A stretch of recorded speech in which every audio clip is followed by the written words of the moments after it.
अब आगे क्या कह रहे हैं गुरुदेव भगवान, आगे क्या कह रहे हैं परमेश्वर, कैसे बात बनेगी और क्यों हम सत्सेवक भाई बहनों ने अपने गुरु को ही अपना इष्ट मान लिया, अपना परमात्मा मान लिया, सब कुछ मान लिया। क्यों हमने वो दाढ़ी मूछ वाली कबीर जी की समझे जाने वाली नकली मुर्दा काल्पनिक फोटो, वो कागज का टुकड़ा हमने क्यों फाड़ा?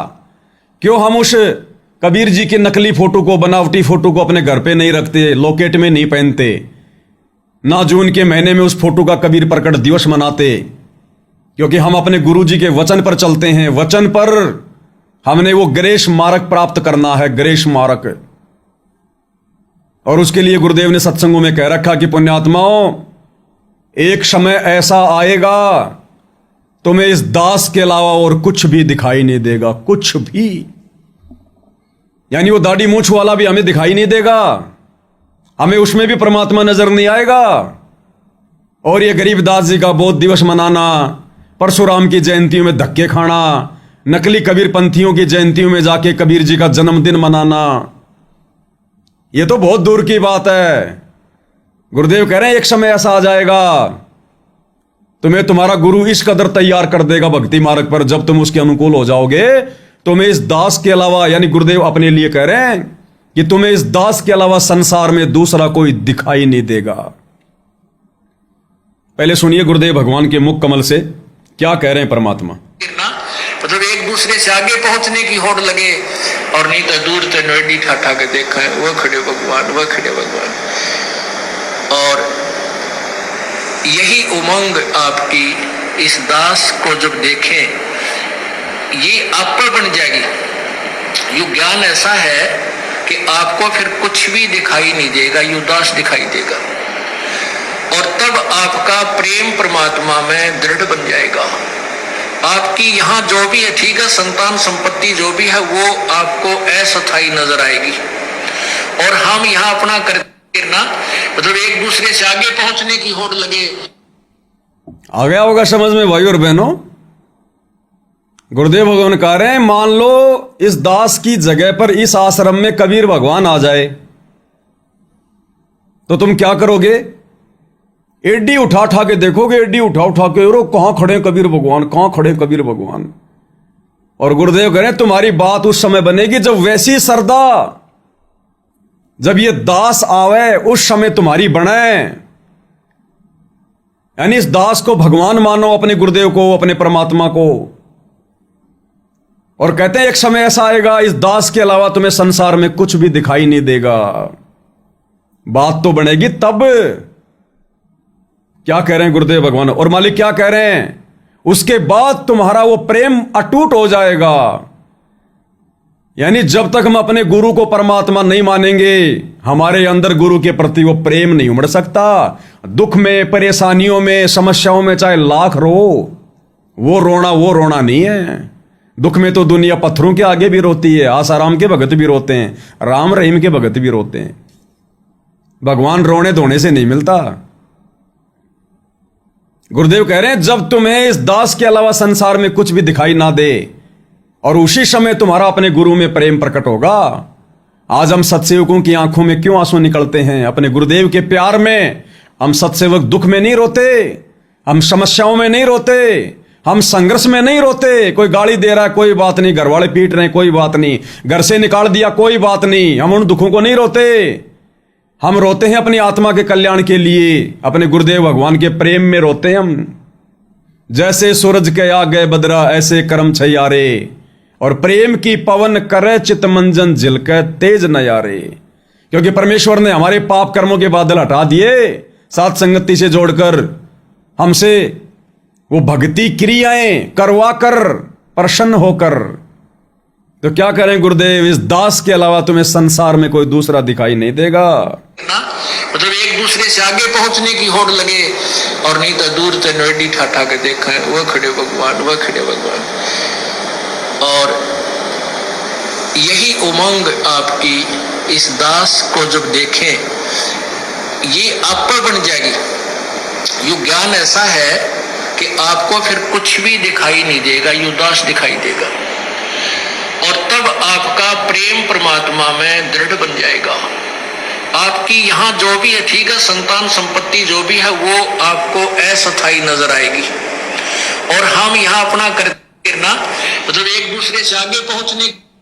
क्लियर है भाई और बहनों, क्लियर, शक और संदेह की कोई गुंजाइश नहीं है, क्योंकि साथ संगति में जो भी बातें होती है प्रमाणित होती हैं, और जिन बातों के प्रमाण नहीं होते वो गुरुदेव के आशीर्वाद से साथ संगति से जुड़े हुए भाई बहनों की आत्मा स्वीकार कर लेती है।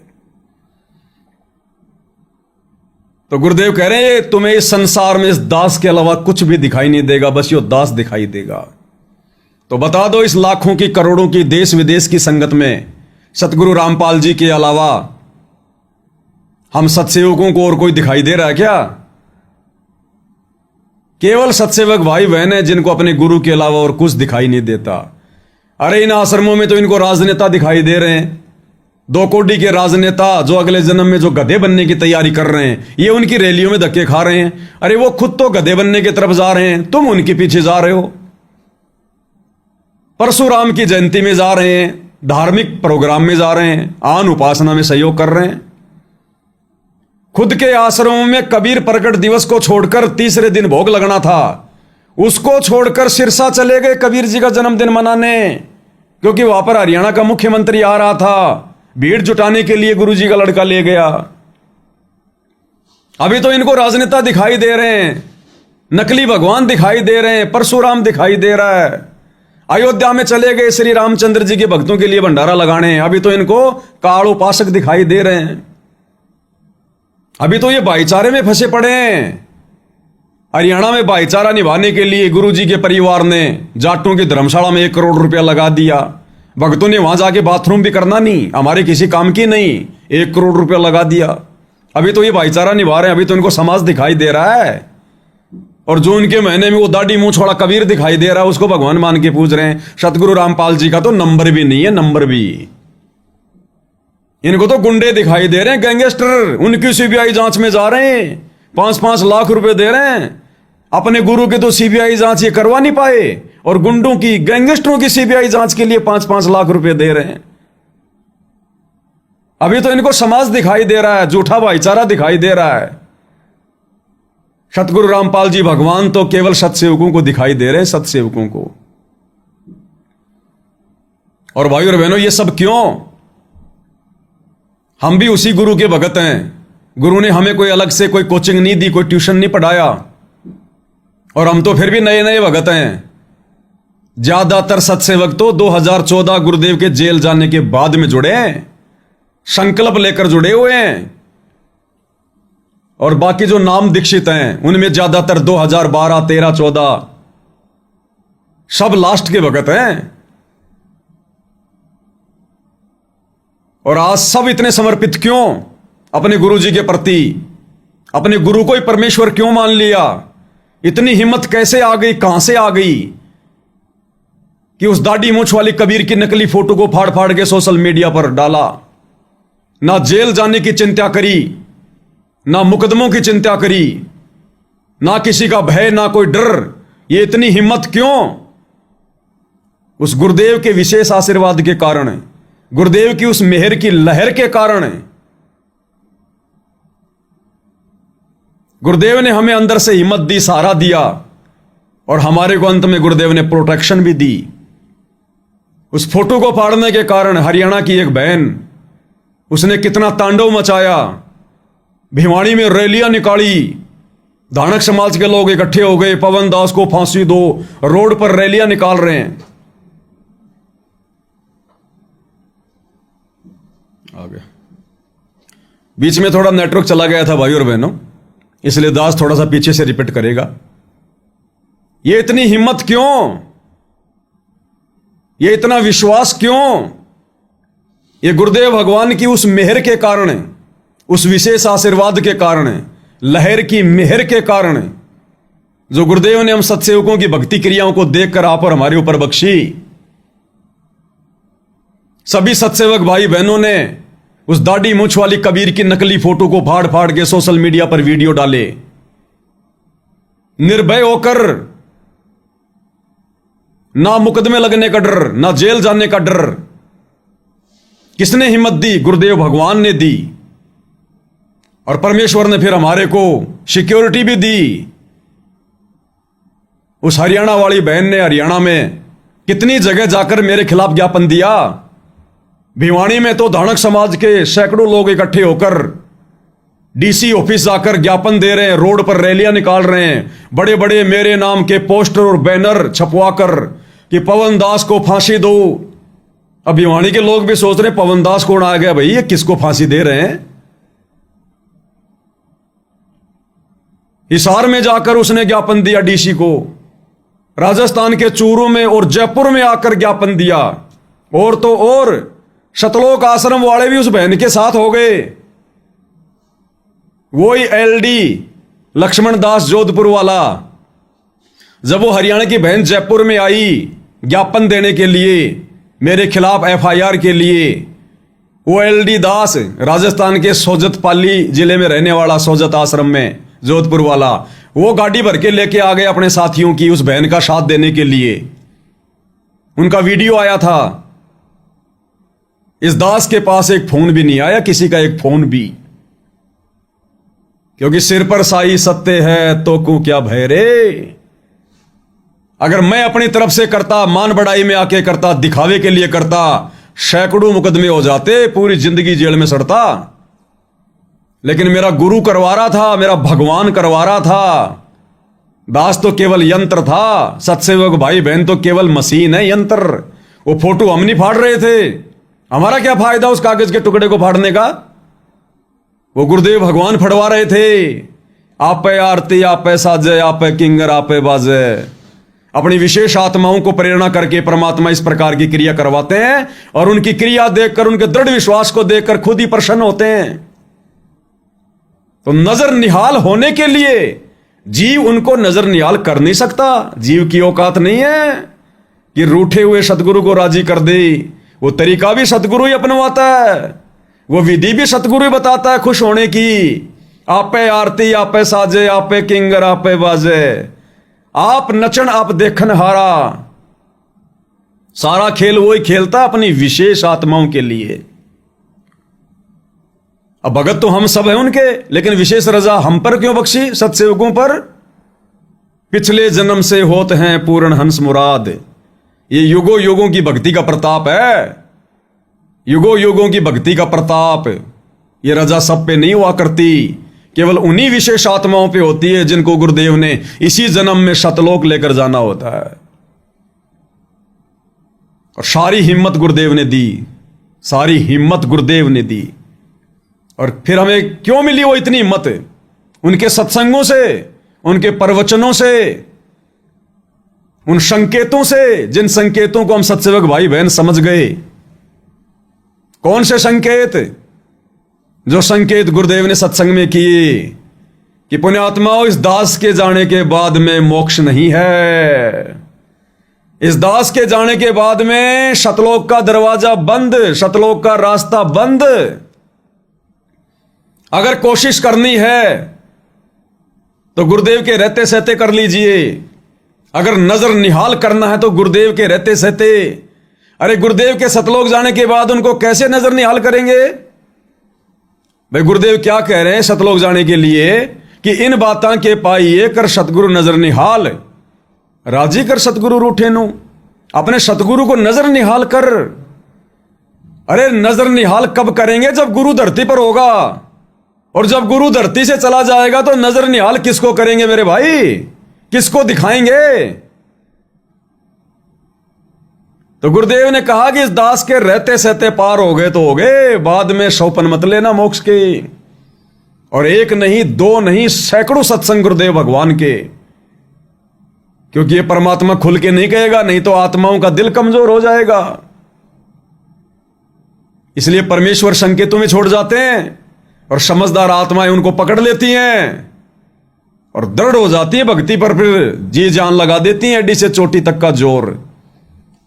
और ऐसे ही भाई साहब, और ऐसे ही भक्तों ना जाने कितने अनमोल सत्संग गुरुदेव ने बिल्कुल स्पष्ट कर रखा है उन सत्संगों में कि पुण्यात्माओं, जब तक तुम्हारा गुरु धरती पर है, एडी से चोटी तक का जोर लगा दो मोक्ष के लिए। एडी से चोटी तक का जोर।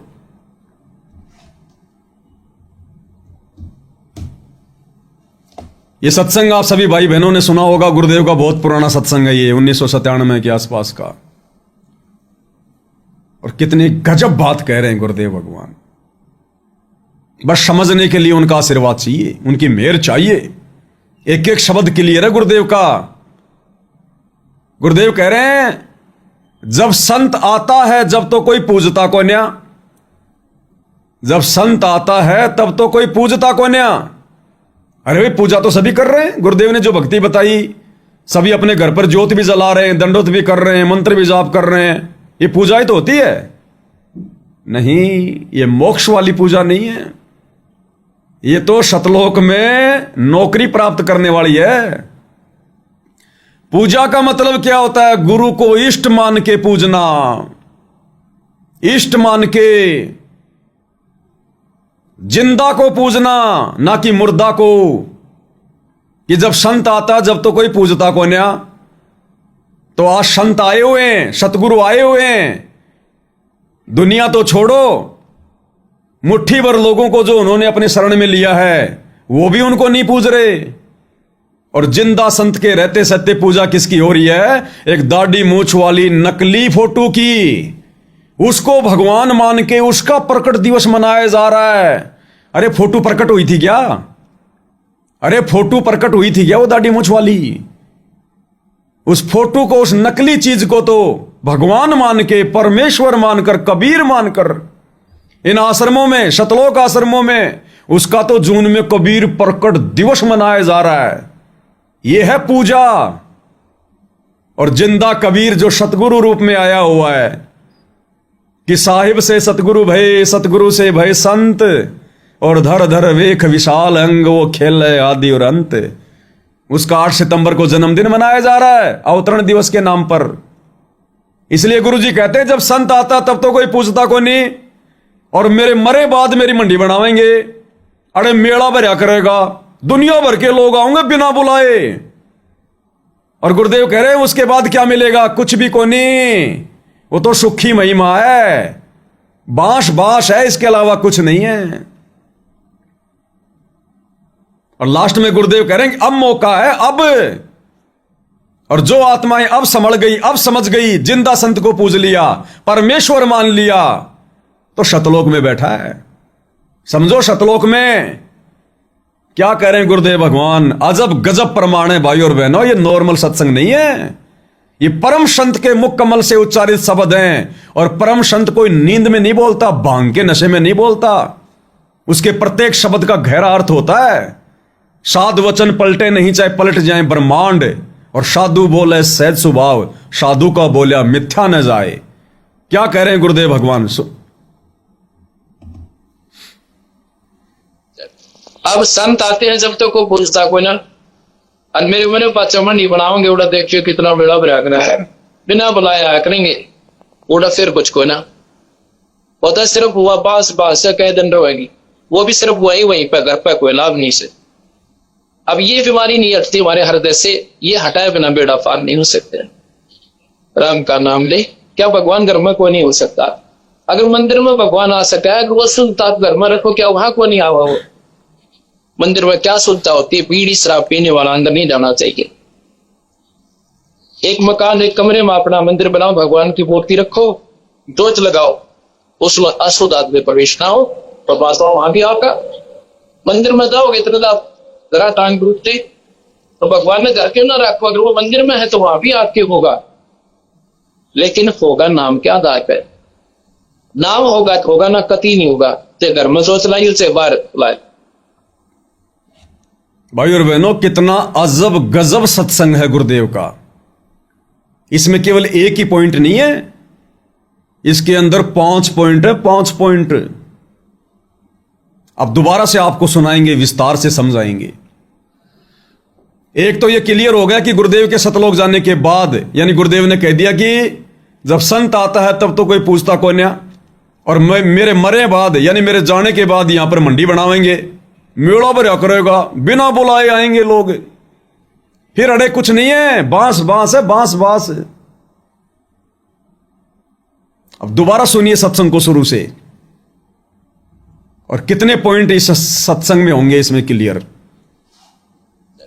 अब संत आते हैं जब तो को पूछता कोई ना, और मेरी उम्र पाचा मंडी बनाओगे उड़ा देखियो कितना बेड़ा बरागना है, बिना बुलाया आया करेंगे उड़ा फिर कुछ को ना, वो तो सिर्फ हुआ बास बास से कह दिन रहेगी। क्लियर कि गुरुदेव के सतलोक जाने के बाद में मोक्ष नहीं है, स्पष्ट कर दिया गुरुदेव ने कि मेरे मरे बाद में मेरी मंडी बनाऊंगे, मेला भरा करेगा और दुनिया भर के लोग आएंगे बिना बुलाए, फिर वहां क्या मिलेगा? कुछ नहीं मिलेगा, केवल बांस बांस है। यानी केवल वो चर्चाएं रह जाएंगी, बातचीत रह जाएंगी, इतिहास रह जाएगा, मोक्ष नहीं है। क्लियर? इसलिए हम सत्सेवक भाई बहन एडी से चोटी तक का जोर लगा रहे हैं गुरुदेव के रहते सहते, क्योंकि नजर निहाल तो उसी समय करेंगे ना जब गुरु धरती पर होगा। और बाकी गुरुदेव ने क्लियर कर दिया और स्पष्ट कर दिया कि दास के अलावा तुम्हें संसार में कोई दूसरा दिखाई नहीं देगा जिसको मोक्ष चाहिएगा। तो हम तो उन्हीं वचनों पर चलेंगे ना। क्लियर? आगे और कितने पॉइंट हैं, ध्यान से सुनिए। वो भी सिर्फ वहीं पर घर पर कोई लाभ नहीं से।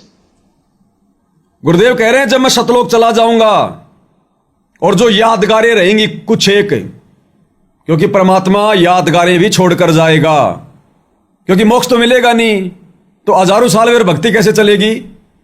उन यादगारों पे लोग आएंगे जाएंगे, मेले भरा करेंगे। जैसे आज गरीबदास जी के जाने के बाद में छुड़ानी में मेले भर रहे हैं। जैसे गुरुदेव ने विशेष संदेश में कहा है कि दास के घर की जो जाली परमात्मा ने बढ़ाई थी लोहे की, हम उसको यादगार के रूप में रखेंगे, तो वो यादगार बन जाएगी। केवल यादगार, चर्चा का विषय कि भगवान ने ऐसा भी चमत्कार किया था, मोक्ष नहीं होगा। तो गुरुदेव कह रहे हैं केवल वो बांस बांस रह जाएगी, और वो भी वहीं, घर पे कोई लाभ नहीं है। अगर तुम उन यादगारों पे जाओगे तो तुम उस परमात्मा के नाम पे गए, तो तुम्हें आने जाने का थोड़ा बहुत तो प्रतिफल मिल जाएगा। तुम्हारा वो बनेगा, तप बनेगा, फिर तप, क्योंकि गुरुदेव के सतलोक जाने के बाद फिर जीव आत्माओं पर पुनः काल का विधान लागू हो जाएगा, काल का। तो केवल हमारा वो तप बनेगा, उस जाली वाले मकान को देखने के लिए जाने का आने का केवल हमारा वो तप बनेगा। मुक्ति नहीं होगी, मोक्ष नहीं होगी। और कहते हैं घर पर कुछ नहीं, घर पे फिर चाहे तुम कितनी भक्ति करियो मेरे सतलोक जाए बाद में, वो तो उड़े उड़े, जहां पर वो यादगारें होंगी, जहां पर मेले भरा करेंगे, घर पर कुछ नहीं मिलेगा। दोबारा सुन लो एक बार भाई और बहनों, बुलाया करेंगे उड़ा फिर कुछ को ना, शुरू से सुन लो। वो तो सिर्फ हुआ बास बास से कह दिन जहां गुरुदेव ये बोल रहे हैं ना, वहां तो केवल बांस बांस रहेगी। इस दास के जाने के बाद मेले भरेंगे, लेकिन वड़े फिर कुछ नहीं, वहां तो केवल बांस बांस रहेगी। बांस बांस, बांस क्या होती है? महक, हल्की फुल्की। जैसे मोम दस्ता होता है, गुरुदेव ने बताया, किसी ने मोम दस्ता ले लिया किसी का, और उसमें कोई जड़ी बूटी वगैरह कूटी। अब जड़ी बूटी कूट के वो तो अपना घर पे रख ली और मोम दस्ता वापस देने आ गया। अब उस मोम दस्ते में केवल वो बांस बांस आती है, महक महक आती है, वस्तु नहीं है। तो गुरुदेव कह रहे हैं केवल बांस बांस रहेगी। जहां मेरे नाम के मेले भरेंगे, जहां मेरे नाम के बड़े बड़े मंदिर बनाओगे, तुम मंडियां बनाओगे, केवल बांस बांस रहेगी, मूल वस्तु नहीं मिलेगी। मूल वस्तु तो सतगुरु अपने साथ लेकर चला जाएगा। जैसे मोम दस्ते में जड़ी बूटी कूटने वाला जब मोम दस्ता देने जाता है तो जड़ी बूटी नहीं देता, केवल मोम दस्ता देता है सूखा, और वो बांस बांस आती है, वो भी 2-4-5 दिन बाद में वो भी खत्म हो जाती है। ध्यान से सुनिए। और कहते हैं केवल वहीं, घर पे कुछ नहीं। अब संत आते हैं जब तक को पूछता कोई ना, और मेरी उम्र पाचा मंडी बनाओगे उड़ा देखियो कितना बेड़ा बरागना है, बिना बुलाया करेंगे उड़ा फिर कुछ को ना, वो तो सिर्फ हुआ बास बास से कह दिन रहेगी। वो भी सिर्फ वहीं पर घर पर कोई लाभ नहीं, वो भी केवल वहीं, घर पर कोई लाभ नहीं। यानी गुरुदेव कह रहे हैं मेरे जाने के बाद तुम यही भक्ति करते रहोगे मेरे द्वारा दी गई, लेकिन घर पर तुम्हें इस भक्ति का फिर कोई लाभ नहीं होगा, चाहे कितनी कर लियो तुम ये। अरे बस भी खड़ी है, ड्राइवर भी बैठा है, पैसेंजर भी है, और उसके हाथ में टिकट भी है, और किसी कारण से वो पैसेंजर बस से नीचे उतर के कहीं और चला गया और वो बस निकल गई। अब मेरे भाई वो पैसेंजर भी खड़ा है और हाथ में टिकट भी है, अब ना बस है ना बस का ड्राइवर है, जाएगा कहां? तो ये अध्यात्म रूपी बस और ये इस अध्यात्म का ड्राइवर सतगुरु रामपाल जी तो निकल जाएंगे। उसके बाद में इनके द्वारा दी गई वो कागज की टिकट रहेगी, वो 3 समय की आरती मंत्र संत्र करते रहो और यहीं खड़े रहो कि बस आएगी, सतलोक जाऊंगा, बस आएगी। अरे बस तो गई। तो गुरुजी कह रहे हैं वो बांस बांस रहेगी केवल वहीं जहां मेरे नाम की यादगारें होंगी, मेले लगा करेंगे। उस दिन जो तुम जाओगे वहां उनको देखने के लिए, घूमने के लिए, केवल उसी दिन थोड़ा बहुत लाभ मिलेगा तो मिलेगा। घर पर फिर तुम्हें उस भक्ति का कोई लाभ नहीं है, तुम्हारे ऊपर फिर वापस काल का विधान लागू हो जाएगा। अरे एसी के कमरे से बाहर निकलोगे तो ठंड लगेगी क्या? फिर तो गर्मी लगेगी। तो दूसरा पॉइंट ये कि गुरुदेव के जाने के बाद दुनिया यही भक्ति करेगी, लेकिन सिर्फ बांस बांस, लाभ कुछ नहीं। जैसे वर्तमान में दुनिया तीर्थों पे जाती है, कावड़ लेके आती है, सोच क्या रहे हैं कि हम बड़े भगत हैं, हमारी बड़ी भक्ति बन रही है, और गुरुदेव समझा रहे हैं कि वो तो नालायक उल्टा पाप कमा रहे हैं। तो यही काम फिर गुरुदेव के सतलोक जाने के बाद पीछे वाली आत्माओं के साथ बन जाएगा। इसलिए ये सात संगतियां भगवान ने शुरू करवाई है कि आंखें नहीं खुली है तो खोल लो, एडी से चोटी तक का जोर लगा दो। ये सिर धड़की बाजी है, बिल्ली के भाग का छीका टूटा है तुम्हारा, समझा है तो सिर दर पाओ बहुर नहीं रहे सा दाव। गुरु के जाने के बाद ही फिर यह दाव नहीं लगेगा। तीसरा पॉइंट आगे देखिए क्या है। अब ये बीमारी नहीं हटती हमारे हृदय से, ये हटाए बिना बेड़ा पार नहीं हो सकते। अब ये बीमारी नहीं हटती हमारे हृदय से और ये हटे बिना बेड़ा पार नहीं होगा। यानी जिंदा संत को पूजना पड़ेगा, और हम पूजते हैं मुर्दा को, हम पूज रहे हैं मुर्दा को। और गुरुदेव कहते हैं ये बीमारी हटाए बिना बात को नहीं बना भाई, जिंदा को पूजना पड़ेगा। जिंदा के रहते सहते जिंदा को भगवान मान के पूजना पड़ेगा। मुर्दों से ती प्रीत लगावे ना जाने सतगुरु मेरे नो, मैं तो दे दी है बालम बैरे नो, मैं तो दे दी है बालम याने नो। ये मन जिंदे की पूजा नहीं करने दे रहा और मुर्दे को भगवान बताकर और जून के महीने में कबीर प्रकट दिवस मनवा रहा है। चौथा पॉइंट, राम का नाम ले। क्या भगवान घर में कोई नहीं हो सकता? अगर मंदिर में भगवान आ सका है, अगर वो शुद्धता आप घर में रखो, क्या वहां को नहीं आवा? वो मंदिर में क्या शुद्धता होती है? बीड़ी शराब पीने वाला अंदर नहीं जाना चाहिए। एक मकान, एक कमरे में अपना मंदिर बनाओ, भगवान की मूर्ति रखो, जोत लगाओ, उसमें अशुद्ध आदमी प्रवेश ना हो। अशुद्ध परमात्मा वहां भी आका। क्या भगवान घर पे नहीं हो सकता? तो मंदिरों में भगवान ढूंढने जा रहे हो, हमने संगत के लिए समझना है। हम गुरु की गैर हाजिरी में इन आश्रमों में भगवान ढूंढने जा रहे हैं, क्या भगवान घर पे नहीं हो सकता? जब मंदिर में भगवान हो सकता है तो तुम्हारे घर पे भी आ सकता है भगवान। आश्रम में अगर भगवान हो सकता है, वैसे तो नहीं है, तो हमारे घर में भी हो सकता है। फिर गुरुदेव ने क्या नियम बताए? मंदिर में क्या होता है? बीड़ी सिगरेट पीने वाला आदमी घर में प्रवेश नहीं होना चाहिए। कोई भी अशुद्ध व्यक्ति घर में प्रवेश नहीं होना चाहिए, और शुद्धता का ध्यान रखो। तो ये नियम हम अपने घर में रखें ना, हम सत्सेवक सभी भगत भाई बहन। और गुरुदेव क्या कह रहे हैं? एक कमरे में अपने भगवान का मंदिर बनाओ, दरबार बनाओ। तो जो भाई बहन समर्थ हैं उन्होंने तो पूरा पूरा कमरा ही गुरुदेव के निमित्त कर दिया। परमात्मा के घर घर में बेड लग गए, घर घर में। तो बताओ ये परमेश्वर के विधान के अनुसार ही तो हो रहा सारा। पूरा कमरा गुरुदेव को निमित्त कर दिया कि हे परमात्मा, ये जो भी कुछ दे रखा है मालिक आपने तो दे रखा है, अगर आपके लिए नहीं है तो फिर किसके लिए होगा? ये मालिक हम बरामदे में सो जाएंगे, हम नीचे सो जाएंगे, लेकिन आपका बेड लगाएंगे, आपका बिस्तर लगाएंगे। इस दास ने बहुत सारे भगत भाई बहन देखे, समर्थ भी हैं, पैसे की भी कमी नहीं है, चाहे तो और ले लो ऐसा प्लाट, एक दिन में लेके पटक देंगे, बना देंगे। उन्होंने भी परमेश्वर का बेड नहीं लगाया अभी तक, और कहते हैं जगह नहीं है। अच्छा, खुद के लिए जगह कैसे हो गई भाई? अरे खुद के लिए जगह कैसे हो गई? और जिस भगवान ने हमें इतना सब कुछ दिया, सब कुछ वही तो दे रहा है। अरे उसी की मेहरबानी से तो आप नौकरी कर रहे हो, धंधा कर रहे हो, घर में इतना पैसा है, इतनी जायदाद है, खुद के लिए तो आप अपने मकान बना रहे हो और कह रहे हैं जगह नहीं है। फिर वो शतलोक में जगह कैसे देगा? कहने का मतलब ये नहीं है कि हम अगर मकान में गुरुदेव का दरबार नहीं लगाएंगे बड़ा, या गुरु जी का बेड नहीं लगाएंगे तो हमारी मुक्ति नहीं होगी। देखो भाई और बहनों, श्रद्धा तो पूरी रखनी पड़ेगी, समर्पण पूरा करना पड़ेगा। हम भले हमारे सोने के लिए चारपाई नहीं है, लेकिन अपने भगवान के लिए तो कहीं से भी एडजस्ट करके लाएंगे। और जब तुम उसके लिए चारपाई ले आओगे, क्या तुम्हारा घर नहीं भरेगा? भगवान उसको पता नहीं है ये किसके लिए ला रहा है, क्यों ला रहा है। ये भी फिर हमारे भाव में कमी है, हमारी श्रद्धा में कमी है, अभी विश्वास में कमी है। जब पता चल गया कि भगवान है, परमात्मा है, अरे दुनिया ने तो फिर उन पत्थरों को भगवान मान के, मुर्दों को भगवान मान के और उनके बड़े बड़े मंदिर ठोक रखे हैं, विशेष आसन दे रखा है, और आप और हमें जिंदा ओरिजिनल परमात्मा मिला है, और हमारे घर में एक छोटा सा कमरा भी नहीं है।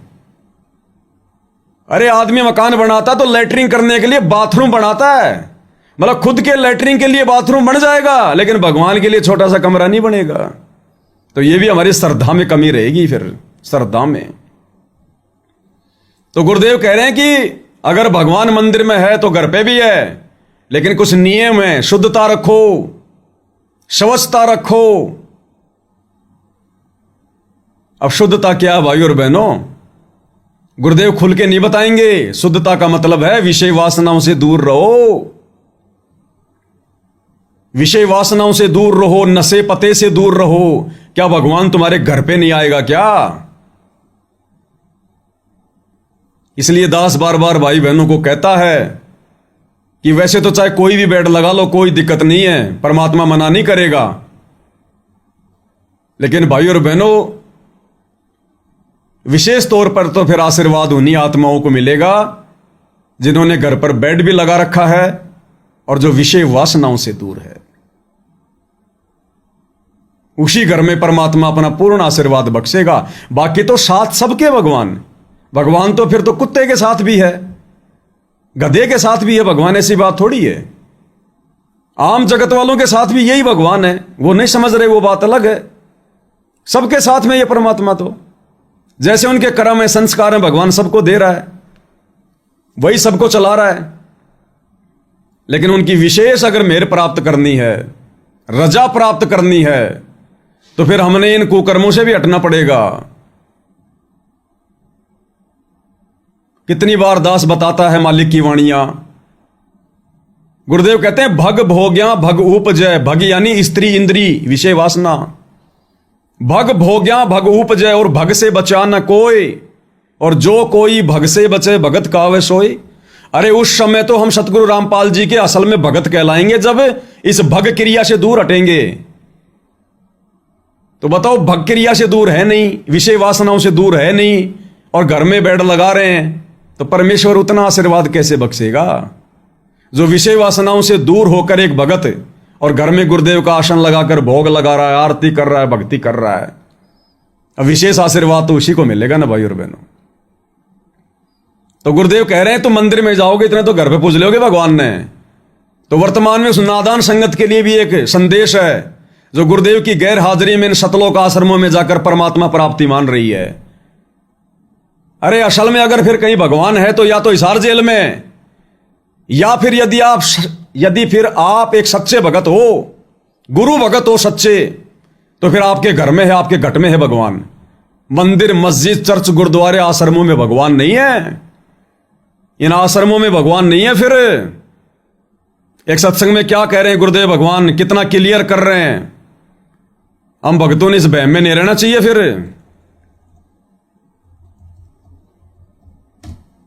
जो ये सोच रहे हैं कि भाई आश्रम में भगवान है, आश्रम में भगवान है, क्या कह रहे हैं गुरुदेव भगवान, ध्यान से सुन लीजिएगा।